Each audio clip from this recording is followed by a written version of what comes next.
guy that I just idolized again and always wanted to. I was dreaming if I could just pass it to him a couple times. He brought a lot of joy to the game. I think the fans and the whole city obviously have paid him, a tribute, and he deserves it.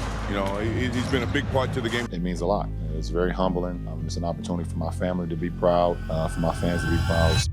7 of the greatest to ever touch a basketball can't stop talking about one man. LeBron James calls him the captain. Michael Jordan calls the skyhook beautiful. Magic Johnson admits he changed his life. And Larry Bird, the most confident player in NBA history, admits he feared him. We're talking about Kareem Abdul-Jabbar, and the legends who played against him tell a very different story than the one you hear today. Right now, pause for a second. Who do you think is the greatest of all time? Drop your answer in the comments below, because what you're about to hear might change your mind completely. Let's start with the most recent moment. February 7th, 2023. LeBron James stands at center court in Los Angeles. He just broke a record that stood for 39 years, the all-time scoring record, Kareem's record, and the first thing LeBron does is turn to the crowd and say, "Please give a standing ovation to the captain." Not a celebration for himself, a tribute to the man he just passed. LeBron calls being in the presence of Kareem very humbling. He doesn't see this as the end. He sees it as following a blueprint Kareem created 40 years ago. But here's what makes this moment deeper than just numbers. Kareem and LeBron had tension before this. Kareem criticized LeBron publicly on some off-court decisions, but when the record fell, all of that disappeared. Kareem wrote something powerful. He said what LeBron has done off the court is more important than what he's done on the court, sending kids to school, providing leadership. LeBron introduced Kareem to his mother, Gloria. That moment stuck with Kareem. He saw LeBron's values, family, and hard work. Kareem said, "LeBron makes me love the game again. He makes me proud to be part of a group of athletes who care about their community." Kareem rejected being the grumpy grandpa yelling at kids to stay off his lawn. He said he cares more about picking the right word in a sentence than his record being broken. That's the intellectual Kareem, the one who sees basketball as just one part of a bigger mission. LeBron is the heir to that mission. Both men used their platforms to fight for justice. Kareem boycotted the 1968 Olympics. He stood with Muhammad Ali. LeBron built a school. He spoke out on voting rights. They are connected by more than points. They are connected by purpose. Think about what that means. Two players, separated by decades, choosing to use their fame for something bigger than basketball. Kareem changed his name from Lou Alcindor, facing enormous backlash in an era where that decision carried real danger. LeBron wore a hoodie for Trayvon Martin when athletes were told to shut up and dribble. The captain passed more than a scoring record to LeBron. He passed a responsibility. Now let's go back to 1979. Magic Johnson is a rookie. Opening night against the San Diego Clippers. The game comes down to the final seconds. Kareem, calm as ever, executes a skyhook to win the game at the buzzer. Magic loses his mind. He's hugging Kareem, choking his neck, wrestling him down. Pure joy. But Kareem is horrified. In the locker room, Kareem pulls the rookie aside. "Young fella, don't ever do that again. We've got 81 more games to play." Magic fires back. "If you hit a shot like that 81 more times, I'm going to jump in your arms 81 more times." That moment set the tone for a decade. Magic couldn't intimidate Kareem. Kareem couldn't dampen Magic's spirit. They met in the middle. By the end of their run, Kareem admitted something. "Irvin, you showed me that I could show my emotion and enjoy the game. You changed me." Magic changed the stoic, intellectual center into someone who could smile. But Magic also learned from Kareem. He studied where Kareem wanted the ball, down low, in a certain spot. Magic realized the skyhook was a rhythm shot. If the ball was delivered to the exact coordinate of Kareem's hand, it was guaranteed points. Magic became the concierge for the most unstoppable weapon in basketball. The 1980 finals tested their bond. Kareem suffered a severe ankle sprain in Game 5. He couldn't play Game 6 in Philadelphia. Magic remembers the team's mood. Everybody's head is down because Kareem can't play. Then Magic did something bold. He sat in Kareem's seat on the plane, a rookie sitting in the veteran's spot. He told his teammates, "Never fear, Magic is here." It's a famous story about Magic's confidence, but it also shows how much the team depended on Kareem. Magic's 42-point performance at center in Game 6 was a tribute to Kareem. Magic won Finals MVP, but he always said Kareem was the true MVP that season. Magic defends Kareem's legacy fiercely. He says Kareem is the greatest player of their era. He places Kareem and Larry Bird as 1A and 1B. Magic argues that people forget the fear Kareem created. He calls Kareem the smartest player he ever saw, muscle between his ears. That intelligence separated Kareem from stronger but less thoughtful opponents. The partnership between Magic and Kareem wasn't just about basketball chemistry, it was about learning to bridge two completely different worlds. Magic came from Michigan State, full of joy and flash. Kareem came from UCLA, steeped in discipline and intellect. Magic wanted to celebrate every moment. Kareem wanted to conserve energy for what mattered. But together they created Showtime, 5 championships, a dynasty that changed how basketball was played and watched. Now let's talk about Larry Bird. Bird was supremely confident. He told opponents how he would score on them. But when discussing Kareem, Bird admits fear. He said, "When I played, Larry Bird was the only one I feared." Talking about himself in third person person. But in terms of opponents, Kareem was the ultimate obstacle. Bird said the unmatched skill of the skyhook was a monumental challenge. No defensive scheme could solve it. The Celtics tried to deny Kareem the ball because once he established position, the outcome was decided. The rivalry between Bird's Celtics and Kareem's Lakers defined an entire decade. Every finals matchup between them felt like a battle for the soul of basketball. The Celtics represented grit and toughness. The Lakers represented style and finesse. But at the center of it all was Kareem, the unmovable force that Bird had to navigate. The 1985 finals proved everything. After the Celtics destroyed the Lakers in Game 1, the media called Kareem washed up, too old. At 38 years old, many thought his time had passed. But Kareem responded with a dominant finals MVP performance. The Lakers beat the Celtics for the first time in finals history. Bird acknowledged that Kareem learned his lesson after the 1984 loss. After that point, Kareem never disrespected Larry Bird again by playing with less than maximum intensity. Kareem called Bird the best player he ever faced. He joked about the chubby white guy who wore us out. This mutual respect elevated both players. Bird needed Kareem to be great, so beating him in 1984 meant something. Kareem needed Bird to push the Lakers to their 1985 and 1987 championships. Bird speaks loudly about Kareem's lack of recognition in modern debates. He points to Kareem's dominance across eras. Kareem was the best player in the early 1970s. He remained the best center in the mid-1980s. That span of dominance is unmatched. Jordan and LeBron can't claim the same thing. Bird asks a simple question. How do you keep Kareem off any list? It's a question that challenges modern fans to reconsider what greatness actually means. Bird has also said he hopes Kareem spends the rest of his life thinking about how the Lakers should have beaten the Celtics in 1984. That's the competitive fire talking. But underneath that fire is profound respect. Bird knew that every time he faced Kareem, he was facing basketball history. Michael Jordan represents a different style of basketball. Jordan is about aerial dominance and hero ball. Kareem is about the system and finesse. Despite limited overlap, Jordan has always cited Kareem as a benchmark. Jordan called the skyhook beautiful, a work of art. He broke down the technique. Kareem let you bump him, then took his time, stepped out, and gave you a hook shot from 15 feet out. Jordan said it's unbelievable. He pointed out the specific detail that separated Kareem from imitators. Kareem brought his arm all the way out and flicked it with his wrist at the apex. No defender, no matter how high they jumped, could reach the release point. For Jordan, who obsessed over scoring geometry, the skyhook was the ultimate solution to defense. Jordan admitted something revealing. He said if he played for stats, he would have never retired in 1993. He'd still be chasing Kareem's all-time scoring record. That places Kareem as the final boss of NBA scoring. Jordan has ranked Kareem as the second best player of all time. Jordan usually puts himself first. This endorsement from the man most consider the GOAT is powerful. It counters modern lists that exclude Kareem from the top three. Jordan also respected Kareem's longevity. Their leadership styles were opposite. Jordan was vocal and confrontational. Kareem was silent and intellectual. But Jordan recognized that Kareem laid the foundation for the modern game. Jordan stood on the shoulders of a giant. Here's what Jordan understood that many modern fans miss. Kareem played 20 seasons at an elite level. 20 seasons. Jordan's own retirements interrupted his pursuit of longevity records. But even Jordan, with all his competitive fire, acknowledged that catching Kareem would have required something superhuman. The ghost Jordan would have chased wasn't just about points. It was about sustaining excellence across 2 decades, through rule changes, through injuries, through the physical toll of being the focal point every single night. Now let's talk about the centers who came after. Shaquille O'Neal and Hakeem Olajuwon lived in Kareem's shadow. Shaq's relationship with Kareem started with resentment. When Shaq arrived in Los Angeles, he felt ignored. He remembers a game against the Clippers when Kareem was an assistant coach. Shaq calls it the birthday game, the Kareem would not look at me game. Shaq scored 61 points and grabbed 23 rebounds. His motivation was Kareem's refusal to make eye contact. Shaq said he probably only talked to Kareem for 3 minutes during his entire Lakers tenure. He viewed Kareem as a grumpy uncle who wouldn't embrace the new generation. Shaq's ego came out when he claimed he could block the skyhook. He said he thinks he could have blocked it a couple of times. Isaiah Thomas brought Shaq down to earth, telling him it was impossible. But the claim shows Shaq's obsession with measuring up to Kareem. He needed to believe he could stop the master to validate his own dominance. Over time, the relationship improved. Shaq learned from Kareem indirectly through Lakers coach Bill Burtka. Burtka told Shaq stories about how Kareem handled double teams and used the drop step. Shaq credits those lessons with taking him to the next level. On Inside the NBA, Shaq now bows to Kareem's greatness. He calls him the true master. He admits the skyhook is the only shot he truly fears. Shaq settled into being the most dominant to Kareem's greatest. The evolution of Shaq's perspective shows something important. When you're young and dominant, you think you can do anything. But as you mature, you realize that some things are truly special. Shaq's journey from resentment to reverence mirrors the journey many fans need to take with Kareem's legacy. Hakeem Olajuwon took a different approach, pure admiration. Hakeem's rise in the mid-1980s happened during Kareem's twilight. The 1986 Western Conference Finals saw the Rockets defeat the Lakers. Hakeem views it not as a conquest, but as a graduation. He He felt fear facing the skyhook. If Kareem turned to his left shoulder, the shot was defenseless. Unlike Shaq, who tried to overpower, Hakeem studied Kareem's finesse. He marveled at the footwork and balance. Skill, not just size, was the key to longevity. Hakeem wrote about Kareem's longevity as the gold standard for centers. Kareem's dominance was intellectual. He outthought opponents. Hakeem's dream shake is compared to the skyhook as an unstoppable move, but Hakeem defers to the skyhook's efficiency. He says Kareem set the standard for what a complete center looks like: offense, defense, and winning. Kareem is the all-time leader in block shots, a fact often forgotten. Hakeem went through 5 decades of the best centers and survived. That's what James Worthy said about Kareem. 5 decades. Think about that. From the era of Wilt Chamberlain to the era of Hakeem himself. Kareem was dominant or elite throughout all of it. Bill Russell is the only player in this group who can speak to Kareem as an elder. Russell called Kareem Kid, even when Kareem was a retired legend. That nickname was affectionate. It showed Russell's role as the predecessor. Kareem modeled his game after Russell. He went to Madison Square Garden as a high school student to watch Russell's Celtics. Kareem said he saw Russell dominate from the defensive end. His high school coach told him to watch Bill Russell, catch anybody going to the hoop, and make them go through you. Kareem's defensive prowess, often overshadowed by his scoring, came directly from Russell's blueprint. Russell praised Kareem, but always included a lesson. Russell once asked Kareem about criticism that he didn't play with enough emotion. Kareem responded that effort was internal, not performative. Russell agreed. Effort begins with the desire to win, not the display of it. Russell called Kareem one of the game's ultimate talents and the most talented player he ever saw, but Russell emphasized that talent must serve the team. He admired Kareem's willingness to pass out of double teams. At an NBA awards ceremony, Russell pointed to Kareem and Shaq and jokingly said he would kick their asses. Kareem laughed. It was the ultimate sign of respect from the greatest winner in history. Their bond went beyond basketball. Both participated in the Cleveland Summit in 1967 to support Muhammad Ali. Russell respected Kareem's decision to convert to Islam and change his name from Lou Alcindor. Russell understood the public backlash that would follow. He praised Kareem's courage to be his own man. Russell valued that trait above all else, being your own man in a world that wanted you to be something else. Let's talk about the weapon, the skyhook. Every legend in this story keeps coming back to it. Jordan noted the high release point with a wrist flick at maximum extension. Magic noted that Kareem's body shielded the ball, making the defender's position irrelevant. Hakeem noted Kareem could turn on it from anywhere in the post, threatening from 15 feet in. Bird noted the shot was the same every time, a machine-like repetition that demoralized defenses. Robert Parrish, another legendary center, called the skyhook the most unstoppable weapon in basketball history. Not just unstoppable for its time, unstoppable period. The consensus is clear: the skyhook is a lost art. The legends express confusion that modern players haven't adopted it. The shot disappeared because of its difficulty and a cultural shift toward perimeter play. Kareem's skyhook is Excalibur, a weapon that belonged to one man. No one else could pull it from the stone. When you put all these perspectives together, a clear picture emerges. Kareem Abdul-Jabbar is not just a statistical giant. He is the intellect of the sport. To LeBron, he is the captain and the standard of longevity and activism. To Magic, he is the anchor and the smartest player. To Bird, he is the ultimate obstacle and the noblest rival. To Jordan, he is the artistic benchmark and the ghost he chased. To Shaq and Hakeem, he is the towering father figure of the center position. To Russell, he is the talented successor who carried the torch of winning and social justice. The media debates Kareem's ranking. Fans argue endlessly online, but the players have no confusion. They see a man who perfected basketball's most difficult shot, a man who sustained excellence longer than anyone thought possible, a man who navigated a turbulent social landscape with dignity and purpose. 6 MVP awards, 6 championships, 20 seasons, 38,000 points that stood as the record for nearly 4 decades. Michael Jordan said Kareem is simply amazing. In the court of his peers, Kareem Abdul-Jabbar is not just a legend. He is the legend that other legends talk about when they talk about greatness. If this video changed how you see Kareem's legacy, hit that subscribe button. Let's make sure stories like this don't get forgotten. And drop a comment with your final ranking. Where does Kareem belong in your all-time list?